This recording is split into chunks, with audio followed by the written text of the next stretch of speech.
آج ہم روزہ اور سحری کے موضوع پر گفتگو کریں گے۔ سحری روزے کا ایک اہم حصہ ہے۔ دوسرے لفظوں میں روزے کی ابتدا سحری سے ہوتی ہے۔ یہ سحری کیا چیز ہے اور اس کی کیا اہمیت ہے اور اس کا وقت کب ہوتا ہے؟ قرآن پاک میں اس کے بارے میں اللہ سبحانہ وتعالی نے فرمایا، کلوا واشربوا حتی یتبین لکم الخیط الابیض من الخیط الاسود من الفجر، کھاؤ اور پیو یہاں تک کہ واضح ہو جائے تمہارے لیے سفید دھاگا سیاہ دھاگے سے فجر کے وقت۔ جب یہ آیت نازل ہوئی تو ایک صحابی نے رات کے وقت اپنے سرہانے کے نیچے ایک سفید دھاگا رکھ لیا اور ایک سیاہ دھاگا رکھ لیا، اور وہ رات بھر دیکھتے رہے کہ کس وقت ان دو دھاگوں کا فرق معلوم ہوگا۔ جب وہ اس چیز کو پہچان نہ پائے تو انہوں نے نبی صلی اللہ علیہ وسلم سے اس بارے میں ذکر کیا، تو آپ نے فرمایا کہ اس سے مراد سیاہی شب کی دھاری ہے اور سفیدہ صبح کی دھاری ہے، یعنی جب رات اور دن آپس میں الگ الگ نظر آنا شروع ہو جائیں، یا دن کا آغاز ایک طرح سے یا فجر کا آغاز ایک طرح سے نمایاں ہونے لگے، تو وہ وقت سحری کا وقت ہوتا ہے۔ نبی اکرم صلی اللہ علیہ وسلم کے زمانے میں سحری کے لیے آذان ہوا کرتی تھی۔ ایک متفق علیہ روایت کے مطابق حضرت عائشہ رضی اللہ تعالی عنہا سے روایت ہے کہ حضرت بلال رضی اللہ تعالی عنہ رات کو سحری سے قبل آذان دے دیا کرتے تھے۔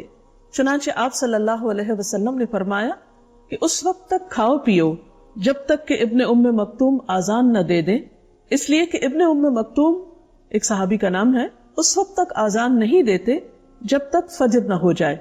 اور سحری میں یہ بات بہت اہم ہے کہ انسان کچھ نہ کچھ کھا لے یا کچھ پی لے، کیونکہ بغیر کھائے پیے روزہ رکھنا کچھ پسندیدہ نہیں۔ نبی اکرم صلی اللہ علیہ وسلم نے 2 بار فرمایا، تم لوگ وصال سے بچو یا صوم وصال سے بچو۔ اہل کتاب اور مسلمانوں کے روزوں میں جو فرق ہے وہ سحری ہی کو قرار دیا۔ مسلم کی ایک حدیث میں آتا ہے، عن عمرو بن العاص قال قال رسول اللہ صلی اللہ علیہ وسلم فصل ما بین صیامنا وصیام اہل الکتاب اکلت السحر۔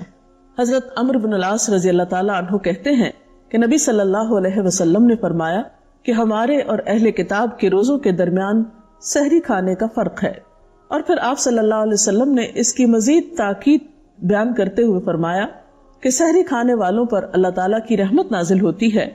مسند احمد کی ایک روایت کے مطابق آپ نے فرمایا کہ سحری کھانا باعث برکت ہے، اسے مت چھوڑو چاہے کوئی ایک گھونٹ پانی ہی پیے، کیونکہ اللہ سبحانہ وتعالی اور اس کے فرشتے سحری کھانے والوں پر رحمت بھیجتے ہیں۔ حضرت انس سے بھی روایت ہے، قال قال رسول اللہ صلی اللہ علیہ وسلم تسحروا فإن فی السحور برکہ، کہ سحری کیا کرو کیونکہ سحری کرنے میں برکت ہے۔ گویا یہ ایک بابرکت کھانا ہے اور پسندیدہ ہے۔ اس سے یہ پتہ چلتا ہے کہ ہمارا دین ہمیں اعتدال سکھاتا ہے۔ جہاں دن بھر کھانے پینے سے بچنے کے لیے کہا گیا، وہاں روزے کی ابتدا میں یا آغاز میں کھانا کھانا یا کچھ بھی کھانا پسندیدہ قرار دیا گیا، اور کچھ نہ کھانا اس سے منع کیا گیا۔ عام طور پر ہوتا یہ ہے کہ جب ہم ایک کام شروع کرتے ہیں پھر اس میں ہمیں لطف آنے لگتا ہے، پھر ہم اسے کرتے ہی جانا چاہتے ہیں، لیکن نیکی کے کام میں بھی اعتدال ضروری ہے اور انتہا پسندی درست نہیں۔ اسی لیے ہم دیکھتے ہیں کہ سحری کو آپ صلی اللہ علیہ وسلم نے مبارک ناشتے کا نام دیا۔ ارباز بن ساریہ سے روایت ہے، کہتے ہیں کہ ایک دفعہ آپ صلی اللہ علیہ وسلم نے رمضان میں مجھے اپنے ساتھ سحری کھانے کے لیے بلایا اور فرمایا کہ ہلم الی الغداء المبارک، آؤ مبارک ناشتے کے لیے۔ یعنی آپ نے سحری کی دعوت کس طرح دی کہ آؤ مبارک ناشتے کے لیے۔